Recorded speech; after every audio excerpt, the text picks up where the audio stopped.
사랑하는 성도 여러분, 사도신경 하심으로 우리의 신앙을 살아계신 하나님께 올려드리겠습니다.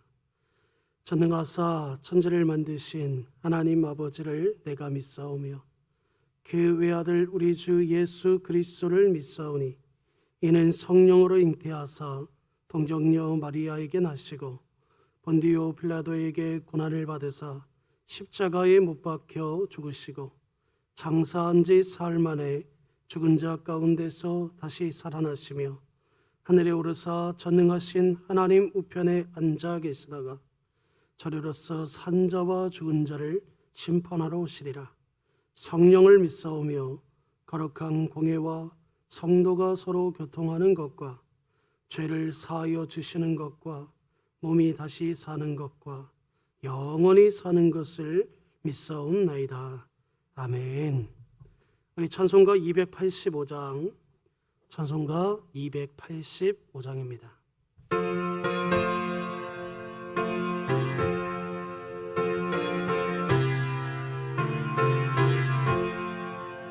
주의 말씀 받은 그날 참 기쁘고 복되도다. 이 기쁜 마음 못 이겨서 온 세상에 전하노라. 기쁜 날 주 나의 죄 다 씻은 날 늘 깨어서 기도하고 늘 기쁘게 살아가리. 기쁜 날 주 나의 죄 다 씻은 날 이 좋은 날 내처럼 몸 새 사람이 되었으니 이 몸과 마음 다 바쳐서 영광의 주 늘 섬기리. 기쁜 날 주 나의 죄 다 씻은 날 늘 깨어서 기도하고 늘 기쁘게 살아가리. 기쁜 날 주 나의 죄 다 씻은 날 새 사람 된 그날부터 평안한 마음 내리소서. 이 복된 말 전하는 일 나의 본분 삼았도다. 기쁜 날 주 나의 죄 다 씻은 날 늘 깨어서 기도하고 늘 기쁘게 살아가리. 기쁜 날 주 나의 죄 다 씻은 날. 아멘. 오늘 하나님의 말씀은 열왕기상 2장 26절에서 마지막 46절까지입니다. 구약성경 513쪽에 있습니다. 열왕기상 2장 26절에서 46절 말씀까지입니다. 제가 봉독해 올리겠습니다. 왕이 제사장 아비아달에게 이르되 내 고향 아나돗으로 가라. 너는 마땅히 죽을 자이로되 내가 내 아버지 다윗 앞에서 주 여호와의 궤를 메었고 또 내 아버지가 모든 환난을 받을 때에 너도 환난을 받았은즉 내가 오늘 너를 죽이지 아니하노라 하고 아비아달을 쫓아내어 여호와의 제사장 직분을 파면하니 여호와께서 실로에서 엘리의 집에 대하여 하신 말씀을 응하게 함이더라. 그 소문이 요압에게 들림에 그가 여호와의 장막으로 도망하여 제단불을 잡으니 이는 그가 다윗을 떠나 압살롬을 따르지 아니하였으나 아도니아를 따랐음이더라. 어떤 사람이 솔로몬 왕에게 아뢰되 요압이 여호와의 장막으로 도망하여 제단 곁에 있나이다. 솔로몬이 여호야다의 아들 분하야를 보내며 이르되 너는 가서 그를 치라.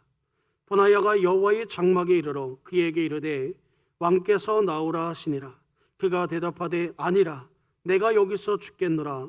분하야가 돌아가서 왕께 아뢰어 이르되 요압이 이리이리 내게 대답하다이다.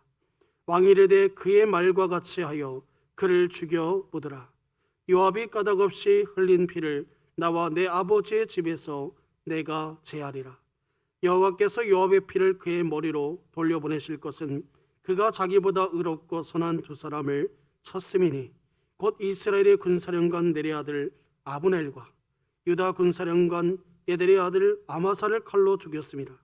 이 일을 내 아버지 다윗은 알지 못하셨나니 그들의 피를 영영이 요압의 머리와 그의 자손의 머리로 돌아갈지라도 다윗과 그의 자손과 그의 집과 그의 왕위에는 여호와께로 말미암는 평강이 영원히 있으리라. 여호야다의 아들 분하야가 곧 올라가서 그를 쳐 죽이매 그가 광야에 있는 자기의 집에 매장되니라. 왕이 이에 여호야다의 아들 분하야를 요압을 대신하여 군사령관으로 삼고 또 제사장 사독으로 아비아달을 대신하게 하니라. 왕이 사람을 보내 시므이를 불러 이르되 너는 예루살렘에서 너를 위하여 집을 짓고 거기서 살고 어디든지 나가지 말라.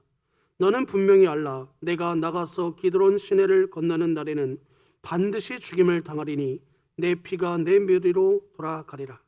시므이가 왕께 대답하여 이 말씀이 좋사오니 내 주 왕의 말씀대로 종이 그리하겠나이다 하고 이에 날이 오래도록 예루살렘에 머무니라. 3년 후에 시므이의 두 종이 가드왕 마아가의 아들 아기세게로 도망하여 간지라. 어떤 사람이 시므이에게 말하 이르되 당신의 종이 가드에 있나이다. 시므이가 그 종을 찾으려고 일어나 그의 나귀의 안장을 지우고 가드로 가서 아기스에서 나아가 그의 종을 가드에서 데려왔더라. 시므이가 예루살렘에서부터 가드에 갔다가 돌아온 일을 어떤 사람이 솔로몬에게 말한지라. 왕이 사람을 보내어 시므이를 불러 이르되 내가 너에게 여호와를 두고 맹세하게 하고 경고하여 이르기를 너는 분명히 알라. 내가 밖으로 나가서 어디든지 가는 날에는 죽임을 당하리라 하지 아니하였느냐. 너도 내게 말하기를 내가 들은 말씀이 좋으니이다 하였거늘 내가 어찌하여 여호와를 두고 한 맹세와 내가 내게 이런 명령을 지키지 아니하였느냐. 왕이 또 시므이에게 이르되 내가 내 마음으로 아는 모든 악곧 내 아버지에게로 행한 바를 내가 스스로 아나니 여호와께서 내 악을 내 머리로 돌려보내시리라. 그러나 솔로몬 왕은 복을 받고 다윗의 왕위는 영원히 여호와 앞에서 경고히 서리라 하고 여호야다의 아들 분하야에게 명령하매 그가 나가서 시므이를 치니 그가 죽은지라. 이에 나라가 솔로몬의 손에 경고하여 지니라. 아멘. 사랑하는 성도 여러분, 오늘은 우리 먼저 매 새벽마다 외치는 먼저 우리 구호를 먼저 하고 우리 오늘 예배 시작하겠습니다. 우리 함께 한 목소리 읽어보겠습니다. 시작. 하나님의 말씀이 나를 신방하게 하라. 이 또한 지나가리라. 아멘. 우리 암송하는 말씀 갈라디아서 2장 20절 함께 암송해 보겠습니다. 시작. 내가 그리스도와 함께 십자가에 못 박혔나니 그런즉 이제는 내가 사는 것이 아니요 오직 내 안에 그리스도께서 사시는 것이라. 이제 내가 육체 가운데 사는 것은 나를 사랑하사 나를 위하여 자기 자신을 버리신 하나님의 아들을 믿는 믿음 안에서 사는 것이라. 사랑하는 성도 여러분, 이 3분 기도 사역 새벽마다 우리가 정말 하나님 앞에 고백하는 그런 시간이 되어지기를 주님의 이름으로 축복합니다. 오늘은 경계선을 무시한 사람들이라는 제목으로 우리 함께 은혜받는 시간 갖겠습니다. 열왕기상 2장 13절에서 46절은 솔로몬의 왕국의 위협의 인물이 되는 4명의 대적자들이 숙청당하는 그 사건을 다루고 있습니다. 특별히 지난주 본문에서 아도니아가 다윗 왕의 첩이었던 아비삭을 아내로 요구하다가 솔로몬에게 처형당하는 그 모습을 우리가 살펴봤습니다. 오늘 본문은 계속해서 아비아달과 요압과 시므이가 숙청당하는 그 기사를 다루고 있다는 겁니다. 왜 이들이 솔로몬에게 숙청되는 것일까요? 그들은 하나님이 정하신 경계선을 넘은 자들이기 때문입니다. 하나님은 인간을 창조하실 때 인간에게 무한한 자유를 주셨지만 절대로 넘어서는 안 되는 경계선을 허락하셨다는 사실입니다. 한 가지 예를 들면 창세기 2장 16절에서 17절 말씀입니다. 우리 한 목소리로 같이 한번 읽어보겠습니다. 시작. 여호와 하나님이 그 사람에게 명령하여 이르시되 동산 각종 나무의 열매는 내가 임의로 먹되 선악을 알게 하는 나무의 열매는 먹지 말라. 내가 먹는 날에는 반드시 죽으리라 하시니라. 사랑하는 성도 여러분, 하나님은 아담에게 무한한 자유를 허락해 주셨고 마음껏 그 자유를 만끽하는 행복도 주셨습니다. 그러나 그 자유는 경계선이 있는 자유였다는 겁니다. 바로 선악과만큼은 내가 손대서는 안 되는 자유였다는 거예요. 물론 선악과도 원하면 따먹을 수 있습니다. 그러나 그 결과는 반드시 죽으리라는 심판이 있다는 겁니다. 인간은 피조물입니다. 그래서 경계선이 필요한 거예요. 우리는 지구라는 곳에 이 안에서 마음껏 자유를 누리며 살 수 있어요. 그러나 대기권을 벗어나면 우리는 죽습니다. 왜냐하면 산소가 없기 때문이에요. 우리가 해수욕장에 가면 빨간 깃대가 꽂혀 있는 것을 보게 됩니다. 그 선을 넘지 말라는 거예요. 왜 그렇죠? 그 선을 넘으면 내 다리가 닿지 않는 겁니다. 물이 깊다라는 거예요. 그래서 그 깃대를 넘어가면 저 멀리 모래밭에 있는 그 경비들이 호루라기를 부릅니다. 넘어가지 말라고, 위험하다고. 물고기는 물속에서 마음껏 자유를 누릴 수 있고 동물은 땅에서 마음껏 뛰어다닐 수 있으며 기차는 철로를 따라 마음껏 달릴 수 있어요. 그러나 그 경계선을 넘어가면 엄청난 대가를 치르게 됩니다. 우리가 세상을 살아가면서도 마찬가지인 거예요. 이런 경계선이 있습니다. 결혼한 부부는 서로에게 절대적인 사랑과 정절을 지킴으로써 그 가정의 행복을 끝까지 지킬 수 있는 겁니다. 마찬가지로 우리가 그 경계선을 넘지 말아야 행복할 수 있다는 거예요.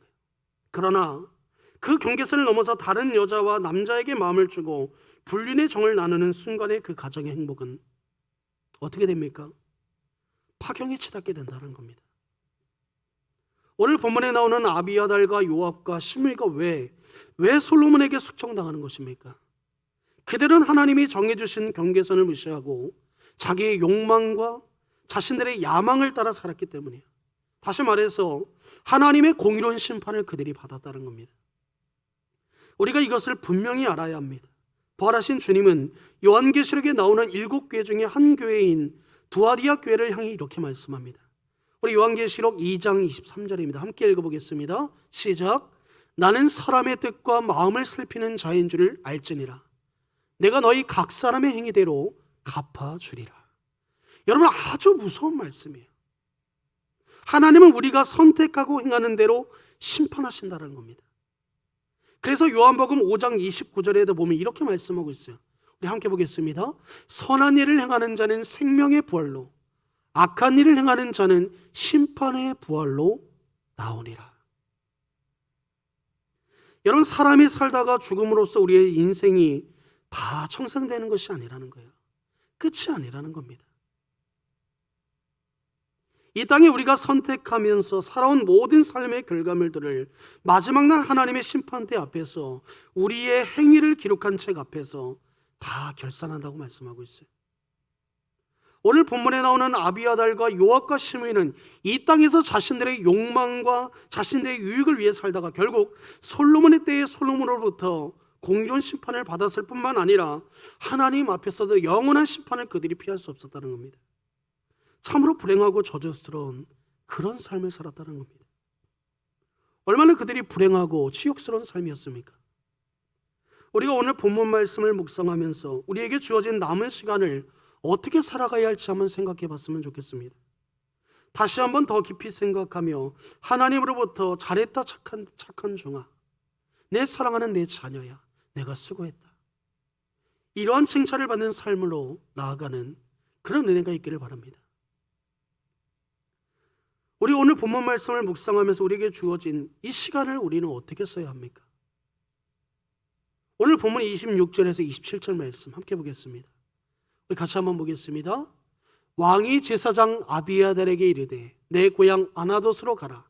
너는 마땅히 죽을 자이로되 내가 내 아버지 다윗 앞에서 주 여호와의 계를 메었고 또 내 아버지가 모든 환난을 받을 때에 너도 환난을 받았은즉 내가 오늘 너를 죽이지 아니하노라 하고 아비아달을 쫓아내어 여호와의 제사장 직분을 파면하니 여호와께서 실로에서 엘리의 집에 대하여 하신 말씀을 응하게 함이더라. 솔로몬은 아비아달을 파면해서 왕의 제사장이 되지 못하게 하고 자신의 고향인 아나돗으로 쫓아보냅니다. 여기는 두 가지의 이유가 있어요. 먼저는 아비아달이 제사장답지 못한 사람이었기 때문입니다. 왜 그렇습니까? 제사장은 정치에 관여해서는 안 돼요. 그런데 정치적인 중립을 지키면서 이스라엘의 어려운 사람들을, 죄인들을 위해 하나님 앞에 늘 기도해야 될 사람이 바로 이 제사장의 직분인 겁니다. 무엇보다 하나님의 뜻을 따라 이스라엘의 영적인 지도자로서 그것을 지도해야 될 인물이었던 것이 바로 이 사람이라는 거예요. 결코 사사로운 자기의 감정과 생각을 따라서 정치적인 일에 제사장은 절대로 그것에 개입해서는 안 된다는 겁니다. 그럼에도 불구하고 아비아달은 어땠습니까? 아직 하나님의 뜻이 드러나지 않았는데도 아도니아를 왕으로 세우려고 했어요. 이것은 순전히 강한 자의 편에 붙어서 자기 자리나 유지하려는 탐심의 결과인 겁니다. 무엇보다 당시 엘르아살의 가문인 사독겔의 제사장 가문과 이 경쟁 관계에 있었기 때문에 더욱더 그는 정치적인 입지가 강한 아도니아와 손을 잡고 이 제사장의 일을 감당하려고 했다는 겁니다. 하나님의 나라의 일은 철저하게 하나님의 주인이 되어야 하고 우리는 모두 종으로서 하나님의 뜻을 기다려야 되는 겁니다. 그런데 아도니아는 그렇지 아니 이 아도니아의 편에 섰던 이 아비아달은 그렇지 못했다는 겁니다. 그런데 하나님의 말씀을 제쳐놓고 인간적인 열심을 내는 사람이 결국 어떻게 됩니까? 우리 성경의 한 예로 가룟 유다를 보면 가룟 유다와 같이 자기의 생각과 맞지 않을 때 예수님을 팔아먹고 하나님도 팔아먹는 사람이 되는 거예요. 우리가 왕 같은 제사장들로서 사람의 계산을 버려야 될 줄로 믿습니다. 사람이 쓰는 치세수를 의지하거나 그것을 따르지 마시기 바랍니다. 우리를 부르시는 분이 하나님이라면 우리는 지키고 보호하시는 분도 하나님이십니다. 믿으십니까? 우리는 하나님의 종이지 세상의 종이 아니에요. 이 분명한 사실을 믿으시기 바랍니다. 제가 강도사 시절 때 저와 함께 신대원을 졸업한 어느 개척교회 목사님이 계십니다.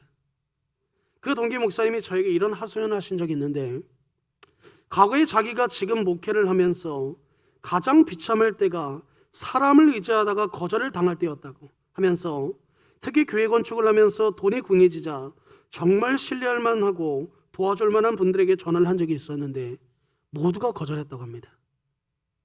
그때 얼마나 초라하고 비참하든지 혀 깨물고 죽고 싶을 정도였다고 이렇게 표현하더라고요. 그런데 시간이 지나서 최근에 하나님께 엎드려 가만히 생각해 보니까 하나님은 자신이 사람을 의지하는 나의 이 신앙을 책망하고 계셨던 것 같다고 이렇게 결론으로 고백을 했습니다. 사랑하는 성도 여러분, 우리는 강한 사람, 나에게 도움이 될 만하고 인간적인 조건이 괜찮은 사람의 편에 줄대는 자들이 아닙니다. 시편 기자의 고백대로 여호와께 피하는 것이 사람을 신뢰하는 것보다 나으며 여호와께 피하는 것이 고관들을 신뢰하는 것보다 낫도다. 이렇게 고백하길 바랍니다. 이것이 바로 진리라는 거예요. 제사장 아비아달은 아도니아 편에서 줄 서다가 결국 망한 케이스입니다. 우리가 아비아달이 범한 이 실수를 절대로 범하지 말아야 합니다. 둘째로 제사장 엘리의 저주가 응함이라고 하나님 말씀하고 있어요. 이게 무슨 말입니까? 엘리의 제사장 두 아들 홈리와 비나하스는 여호와의 제사를 업신여기는 막대먹은 사람들이었어요. 그들은 제사장이면서 성전에 수종드는 여인들과 부적절한 관계를 가졌고 부하들을 시켜 제사에 드린 고기를, 가장 좋은 고기를 하나님께 드리기도 전에 그들이 강제로 빼앗아오게 했습니다. 그래서 하나님께서 엘리의 집에 노인이 없을 것이고 그들의 제사장의 직분을 빼앗겼다고 말씀하셨어요. 그런데 엘리 가문의 후손인 아비아달에게 이 말씀이 그대로 응했다고 말씀하는 겁니다. 그래서 하나님께서 엘리의 집에 이런 일을 행하신 것에 대하여 그대로 그것을 응하게 하셨다 말씀하는 겁니다. 여러분, 그런데 만약에 아비아달이 자신의 가문에 이런 저주가 선포되었다는 것을 알고 더욱더 깨어서 그가 힘써 하나님의 마음을 향해 마음을 다하고 목숨을 다하고 뜻을 다해 섬겼더라면 어떤 일이 벌어졌을까요? 저는 이 부분에서 조상들로부터 흘러오는 정신적인 유산을 끊을 수 있었다고 저는 믿습니다. 왜냐하면 한 예로 세겜성에 거짓 언약을 맺고 모든 남자를 죽였던 시므이와 레위가 저주를 받았습니다. 그러나 레위 후손들이 시내산에 금송아지 숭배하는 일에 주동자를 심판하는 일에 하나님의 편에서 모세를 도왔음으로 해서 그들에게 흐른 저주의 줄이 끊어내는 것을 봅니다. 그렇죠? 하나님은 다윗 가문에 주어진 축복도 그들의 후손이 잘못된 선택을 하고 하나님을 버리고 우상의 길을 가면 채찍질하고 징계하시는 분이라는 사실입니다. 중요한 것은 아비아달이 부모의 정신적인 유산을 거절하고 밑바닥에서부터 다시 출발했더라면 그 후손은 새로운 차원으로 나갔을 거라고 저는 생각합니다. 우리 가문에서도 잘못된 부모님들의 정신적인 유산, 곧 죄의 유산들이 있어요. 그런 유산들은 자녀의 삶에도 심각한 영향을 끼칩니다. 그러나 우리의 믿음의 삶을 결단하고 하나님의 편에 서서 진리의 길을 감으로써 새로운 축복의 물줄기를 흘러보낼 수 있는 복의 통로가 될 수 있다는 겁니다. 이 분명한 사실을 믿으시기 바랍니다. 하나님의 말씀은 흔들림 없이 행해지고 성취되어 가는 것에서 우리는 두렵고 떨림으로 그 말씀을 받아들여야 되는 겁니다. 또 받들어야 되는 겁니다. 그러나 그 말씀이 우리의 순종과 헌신으로 새로운 터닝 포인트, 이 전환점을 만들 수 없다는 거예요. 가나안 정복 때 기드온은 속여서라도 가나안 족속을 전멸하는 저주에서 벗어나서 이스라엘 백성과 함께 하나님을 섬기는 은혜를 받았어요. 영원토록 이스라엘 총에 들어오지 못하리라 저주 선언을 받았던 모압 여인 누세 시어머니 나오미는 끝까지 나오미가 그의 어머니를 공경하고 섬김으로써 메시아 가문의 조상이 되는 축복을 또 받았습니다. 이것이 무엇을 의미하는 것입니까? 하나님의 말씀은 그대로 행해지는 게 분명한 사실입니다. 그러나 그가 회개하고 말씀을 붙잡고 하나님의 편에 설 때에 하나님의 긍휼과 자비를 그에게 베푸신다는 것을 말씀하고 있는 겁니다. 여러분, 이것이 무엇을 의미하는 것입니까? 하나님의 말씀을 우리가 설령 하나님 앞에 범죄하였어도 하나님께 회개하고 늘 하나님의 말씀으로 나를 점검하고 하나님의 말씀으로 나를 항상 내 앞에 하나님을 내 우선순위에 둘 때에, 하나님을 최우선순위에 둘 때에 우리의 삶은 그 저주의 자리에서 자유로울 수 있다는 겁니다. 여러분, 모세가 시내산에 들었던 하나님의 자신에 대해서 스스로 선포하는 하나님의 속성이 바로 이거예요. 모세가 들었던 그 하나님의 속성, 그게 뭡니까? 출애굽기 34장 6절에서 7절 말씀입니다. 우리 같이 한번 읽어보겠습니다. 준비 시작. 여호와라 여호와라, 자비롭고 은혜롭고 노하기를 더디하고 인자와 진실이 많은 하나님이라. 인자를 천대까지 베풀며 악과 가실과 죄를 용서하리라. 그러나 별을 면제하지는 아니하고 아버지의 악행을 자손 3, 4대까지 부응하리라. 여러분, 무엇을 말씀하고 있는 겁니까? 무엇을 말씀하고 있죠? 인자는 천대까지 은혜를 베풀기를 원하고 악인의 삶의 영향력은 할 수만 있다면 3, 4대 끊기를 원하시는 하나님의 마음이라는 겁니다. 하나님의 인자는 천대까지 베풀기를 원하는 게 하나님의 진심이라는 거예요. 그러나 그 죄에 대한 보응은 가능하면 3, 4대까지 그것을 끊기를 원하시는 그 하나님의 진심 어린 마음이라는 겁니다. 이런 면에서 아비아달은 제사장으로 하나님 앞에서 지켜야 할 경계선을 넘어서 그는 결국 심판을 받은 것입니다. 즉, 하나님을 의지하고 하나님으로만 공급받은 제사장의 삶이 아닌 정치적으로 강한 자의 편에 서서 인간적인 채세술로 그가 살려고 했던 그 방식으로 인한 무너짐의 결과였다는 거예요. 제사장은 하나님을 의지해서 사는 삶이 절대적 경계선이었던 겁니다. 오늘 본문 28절이 바로 그것에 대하여 답하고 있습니다. 우리 28절 한번 같이 한번 보겠습니다. 그 소문이 요압에게 들리매 그가 여호와의 장막으로 도망하여 제단 뿔을 잡으니 이는 그가 다윗을 떠나 압살롬을 따르지 아니하였으나 아도니아를 따랐음이더라. 여러분, 요압은 다윗의 군대 장관으로 많은 승리를 다윗에게 안겨줬던 훌륭한 군인이었습니다. 하지만 그에게는 두 가지의 사건에서 다윗과 생각이 맞지 않았습니다. 그 두 가지는 모두 다 분열해서 싸우고 있던 이스라엘이 연합하는 문제였어요. 하나는 초창기에 다윗이 사울의 집과 싸울 때에 사울의 집편에서 다윗과 싸웠던 아브넬을 죽인 것입니다.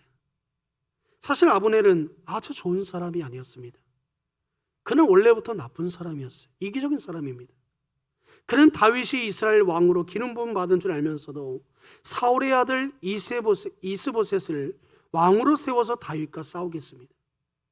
그러다가 이스보셋이 왕이 그가 사울의 왕의 첩을 건드렸던 것을 문제 삼자 다윗을 찾아와서 하나로 연합하자고 했던 그런 사람입니다.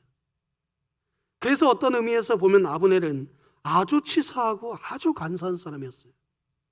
하지만 다윗은 그런 사사로운 것을 보지 않았습니다. 분열되었던 이스라엘이 하나로 연합된다고 한다면 그것을 하나님의 뜻으로 믿었기 때문이에요.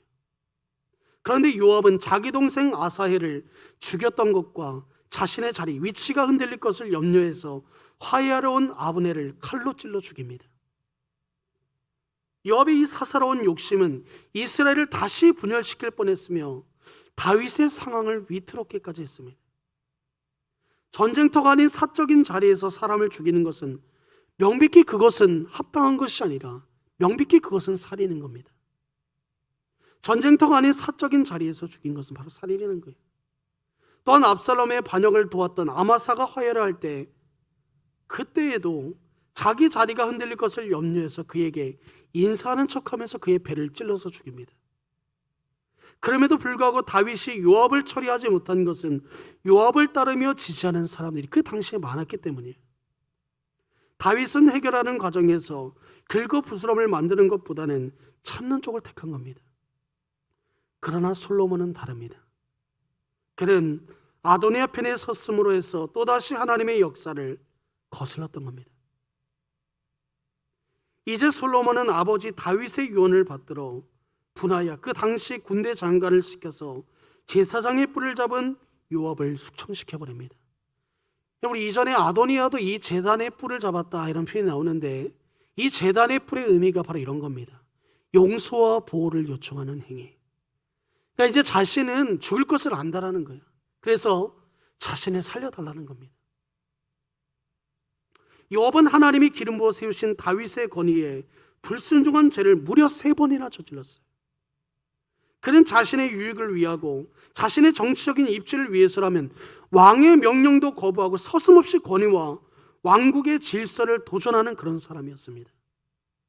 요압은 하나님이 세우신 영적 권위에 순종하지 않는 죄와 하나님 나라의 흐름을, 하나님의 역사를 역행하는 그런 죄를 범함으로써 그 또한 솔로몬에 의해서 숙청당했다는 겁니다.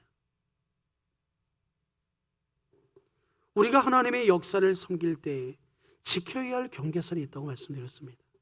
그것은 하나님이 기름 부어 세우신 지도자의 권위와 하나님의 구속사의 질서에 순종하는 것입니다. 아주 중요한 거예요. 다윗은 사울 왕이 하나님의 기름을 받았기에 2번이나 그를 죽일 기회가 있었어요. 그 죽일 기회가 있었지만 자신의 욕망을 절제했습니다. 하나님이 일하시도록 참고 기다렸다는 거예요. 자기를 죽이려고 했던, 자기를 궁지에 몰았던 그 사울 왕입니다. 그런데도 다윗은 자신의 손을 얼마든지 다윗이 사울 왕을 죽일 수 있음에도 불구하고 그의 인간적인 정의로 그를 죽이지 못하는 게 아니에요. 바로 하나님의 그 질서와 하나님의 말씀에 순종하였기 때문인 겁니다. 그냥 하나님이 일하시도록 참고 기다렸다는 거예요. 하나님의 질서와 권위에 그가 순종한 겁니다. 많은 사람이 자신의 입지를 위해서, 자신의 유익을 위해서 권위에 도전하고 하나님의 나라의 질서를 무너뜨리는 경우를 봅니다. 하나님이 우리에게 세우신 권위의 경계선 안에서 우리가 하나님의 역사를 섬겨야 될 줄로 믿습니다. 성령의 역사의 흐름의 질서에 우리가 순종해서 헌신해야 되는 겁니다. 내 생각이 이것이 옳다 해도 성령의 질서와 흐름에 따라 그것을 따라가지 아니고 오히려 그것을 역행하면 그것은 하나님의 나라를 혼란하게 하는 그런 반역의 삶을 살게 되는 겁니다. 사랑하는 성도 여러분, 우리 진행교회가 2019년 1월쯤에 교회 설립 40주년 기념 및 임직식 특별 예배 때 담임 목사님이 사도행전적 교회를 꿈꾸며 라는 이 주제로 2주간 새벽 예배 하셨는데 기억나시나요? 그 당시 목사님께서 설교하신 내용이 제게 아주 감명 깊어서 제 나름대로 당시 사도행전을 조금 더 살펴보고 연구해 봤습니다. 또 그 안에 있는 바로 이 사도 바울에 대해서 연구한 적이 있어요. 먼저 이 사도 바울은 어떤 사람입니까? 그는 예루살렘 교회와 사도들의 권위에 협조하면서 역사를 섬기는 태도를 가진 그런 사람이었어요. 사도 바울은 결코 권위에 도전하지 않은 사람입니다. 아무리 자신이 똑똑하고 큰 일을 감당했던 이방인의 사도였지만 항상 그는 예루살렘의 총회의 권위에 복종하면서 역사를 겸손히 섬기는 자세, 정말 멋진 사도였습니다.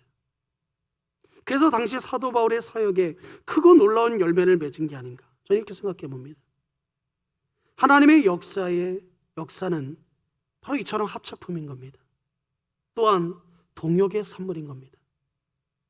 우리가 서로에게 동역의 관계를 잘 지켜야 돼요. 하나님이 세우신 권위에 순종하고 질서에 순종하면서 하나님이 내게 맡겨주신 그 일에 우리가 감사함으로 하나님께 나아가며 그것을 섬겨야 되는 겁니다. 그럴 때 헌신의 열매, 수고와 인내의 열매를 맺을 수 있다는 겁니다. 그렇지 않고 내 방식, 내 욕망을 쫓아서 내가 원하는 대로, 내 자신 있는 대로 내가 원하는 그 사역걸로 그것을 한다고 한다면 우리는 결국 그것을 하나도 인정받지 못하게 되는 겁니다. 오히려 공동체를 힘들게 할 뿐이에요. 오히려 나도 힘들고 공동체도 힘들게 하는 겁니다. 그리고 결국은 자신의 욕망을 위한 모든 사역은 결국 하나님 앞에 심판을 받게 되어 있다는 겁니다. 마지막으로 심의에 대한 숙청입니다. 오늘 보면 36절에서 38절 우리 함께 읽어보겠습니다. 준비 시작.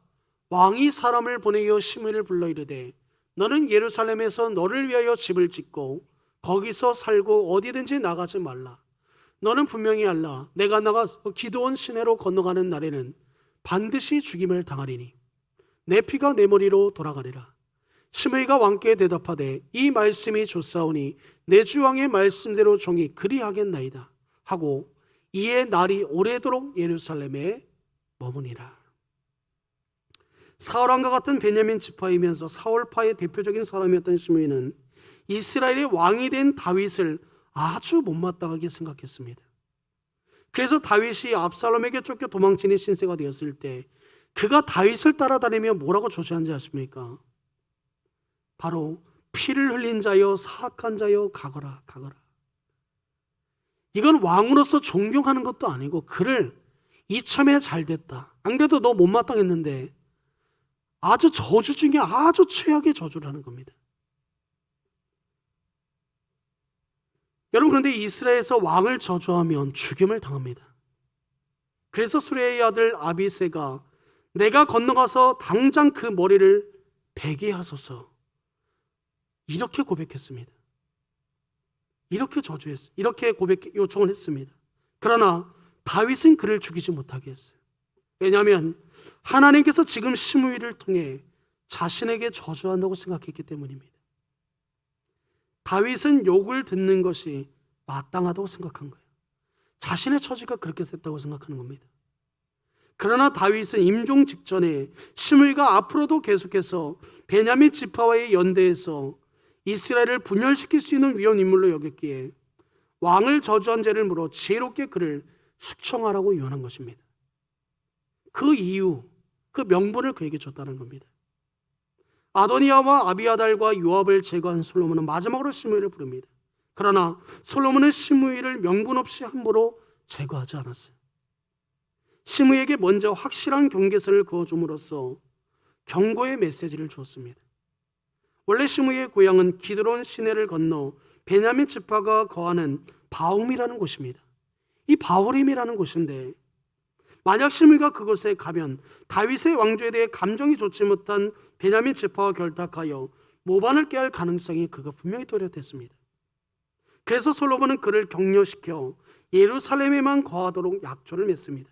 이 약조가 바로 생명을 담보로 한다는 점에서 시므이 역시 자신의 과거의 다윗 왕에게 대한 악행에 대한 그 경고적 심판임을 그가 알았을 겁니다.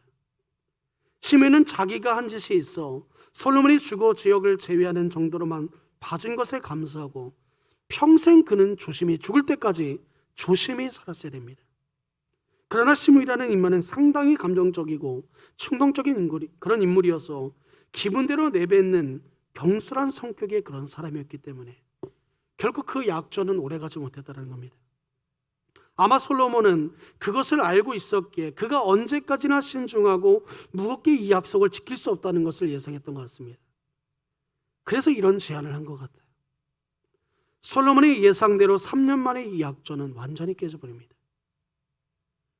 시므이는 3년이라는 세월이 흐르면서 솔로몬과의 약조에 대해서 무심하게 되었습니다. 그러나 솔로몬은 이것까지 계산하고 인내하면서 지켜보고 있었다는 거예요. 결국 솔로몬은 시므이를 불러서 예전의 약조를 상기시키고는 처형해버립니다.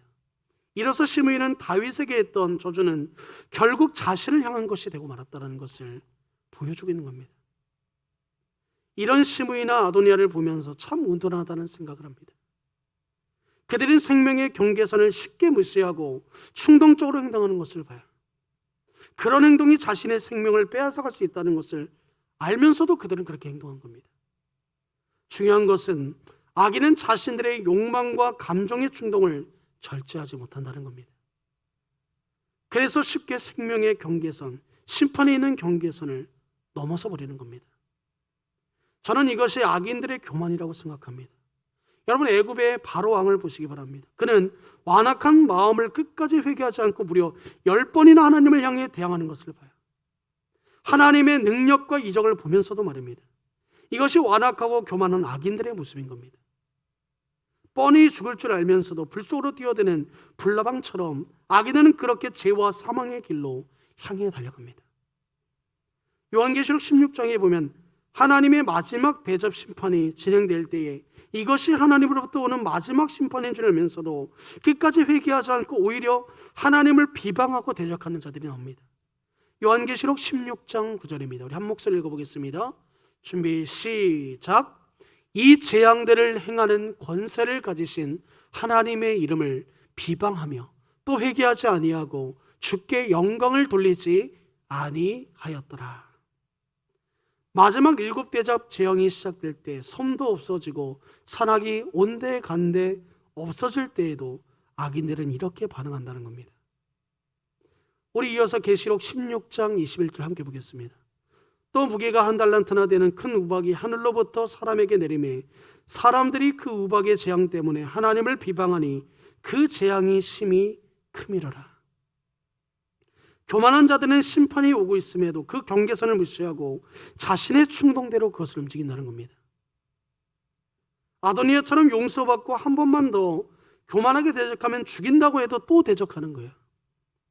이것이 악인들의 어쩔 수 없는 죄악인 겁니다. 그래서 예수님은 요한복음 10장 26절에서 27절에 보면 이렇게 말씀하는 겁니다. 너희가 내 양이 아니므로 믿지 아니한도다. 내 양은 내 음성을 들으며 나는 그들을 알며 그들은 나를 따르니라. 이렇게 말씀하고 있습니다. 우리 그리스도인들은 누구입니까? 하나님이 정해주신 경계선을 지키면서 믿음으로 순종하며 사는 사람들인 겁니다. 우리는 하나님이 주신 말씀의 법도를 두렵고 떨림으로 지키는 자들이라는 거예요. 혹시라도 그 말씀을 실수로 어기거나 우리의 연약함으로 불순종할 때 우리의 그런 믿음의 양심의 떨림으로 인해서 우리가 하나님 앞에 회개하게 되어 있는 겁니다. 여러분, 히브리인이라는 것은 강을 건너온 자다, 이런 뜻입니다. 이 히브리인은 바로 이 아브라함 때에 그들은 유브라데스 강을 건너서 하나님이 제시하는 약속의 땅으로 건너왔습니다. 모세 때는 250만 명의 대략 약 250만 명의 이스라엘 백성들이 출애굽해서 홍해를 건너서 애굽으로부터 빠져나왔어요. 여호수아 때는 요단강을 건너서 적과 꿀이라는 약속의 땅을 전진했습니다. 강을 건넜다는 것은 바로 이 세례를 말하는 겁니다. 다시 말해서 세례로서 옛생활과 제약된 습관들을 완전히 건너게 하였다는 거예요. 히브리인이라는 것은 강을 건너는 자기 부인과 결단의 사람이라는 뜻인 거예요. 그래서 우상의 땅을 버리고 약속의 땅으로 건너온 사람이라는 뜻입니다. 우리는 이제 하나님의 약속을 따라 살고자 홍해를 건넌 사람들입니다. 세상의 각종 죄의 문화와 우상의 문화들과 이 모든 하나님이 원치 않는 그런 죄악된 모습들을 이제는 우리가 과감히 버리고 그것을 내려놓을 수 있는, 결단할 수 있는 사람이 되어야 되는 겁니다. 우리는 강을 건넌 자들로서 하나님이 우리에게 명령하신 하나님의 말씀대로 살아가는 자인 겁니다. 하나님의 말씀을 기준으로 살아야 되는 거예요. 또 하나님이 우리에게 정해주신 그 경계선을 지키면서 하나님이 우리에게 주신 그 은혜 안에서 참 자유를 누리는 그런 하나님의 나라의 시민들로 살 수 있어야 되는 겁니다. 사랑하는 성도 여러분, 하나님은 우리에게 세상의 모든 것을 누리게 하시고 자유를 허락하셨지만, 그러나 우리가 하나님의 말씀 안에서 분명한 경계선이 있다는 겁니다. 우리가 그 경계선 안에서 하나님 앞에 정말 믿음을 지키며 이 코로나19 시대 가운데 더욱더 하나님 앞에 영광 돌리며 살아갈 때에 우리의 믿음을 지키고 늘 말씀을 가까이 하며 하나님을 찬양하며 우리에게 어떤 상황이 주어지었든지 그 상황에 우리가 정말 하나님 앞에 원망불평하는 것이 아니라 오히려 하나님, 이 상황을 통해 내 믿음을 더욱더 굳건케 하시고 나의 삶을 더욱더 윤택하게 하실 그 하나님을 기대합니다. 오히려 우리가 그 부정적인 상황, 그 안 좋은 그 상황을 우리가 하나님의 마음으로, 하나님이 나를 지키시고 여전히 나와 함께 하신다는 사실을 믿음으로, 우리는 순종함으로 우리가 그것을 믿음을 지키며 살아갈 수 있어야 하는 겁니다. 사랑하는 성도 여러분, 오늘 이 말씀처럼 우리가 하나님 안에서 경계선을 지키며 살아가는 저와 성도님들이 되시기를 주님의 이름으로 축복합니다. 우리 기도하겠습니다. 하나님 아버지, 감사합니다. 오늘도 주님의 사랑과 하나님의 영광을 위하여 살게 하신 그 하나님 앞에 모든 영광을 돌립니다. 하나님, 오늘도 주님 주신 이 말씀 가지고 우리가 살아갈 때에 정말 하나님, 이 경계선을 무시한 사람들의 그들의 결론이, 그들의 말로가 어떻게 끝나는지 오늘 이 말씀을 통해서 또 깨닫게 하심에 감사합니다. 이 정도 되쯤이야 하나님, 아무렇지 않을 거라고 생각하는 우리의 그런 어리석은 생각들과 이 정도쯤은 하나님 눈 감아 주실 거라고 생각하는 그런 아리란 생각들을 이제는 철저하게 내려놓게 하여 주옵시고, 하나님 앞에 온전히 나의 믿음과 나의 신앙을 정말 하나님 기뻐 받으시는 그러한 삶으로 드릴 수 있도록, 정말 하나님이 보시기에 내 마음에 합한 자라고 하였던 그 다윗에게 하셨던 그 말씀처럼 정말 이 시대에 착하고 충성된 종아, 내 사랑하는 자녀야, 내가 그 고난 가운데도, 그 힘든 역경 가운데도, 그 세상의 무거운 짐 가운데도 끝까지 믿음을 지키며 살았음을 내가 보았노라.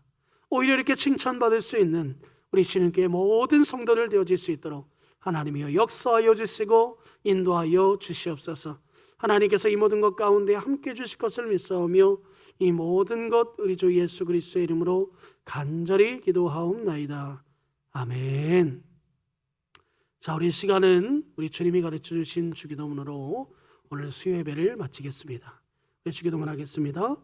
하늘에 계신 우리 아버지여, 이름이 거룩히 여김을 받으시오며 나라가 임하시오며 뜻이 하늘에서 이루어진 것 같이 땅에서도 이루어지이다. 오늘 우리에게 일용할 양식을 주시옵고 우리가 우리에게 죄 지은 자를 사하여 준 것 같이 우리 죄를 사하여 주시옵고 우리를 시험에 들게 하지 마시옵고 다만 악에서 구하시옵소서. 나라와 권세와 영광이 아버지께 영원히 있사옵나이다. 아멘. 사랑하는 성도 여러분, 오늘 이 밤에 하나님의 말씀으로 충만하고 또 하늘 우리의 말씀으로 신방받는 우리 모든 성도님들의 가정이 되시기를 주님을 축복합니다. 감사합니다.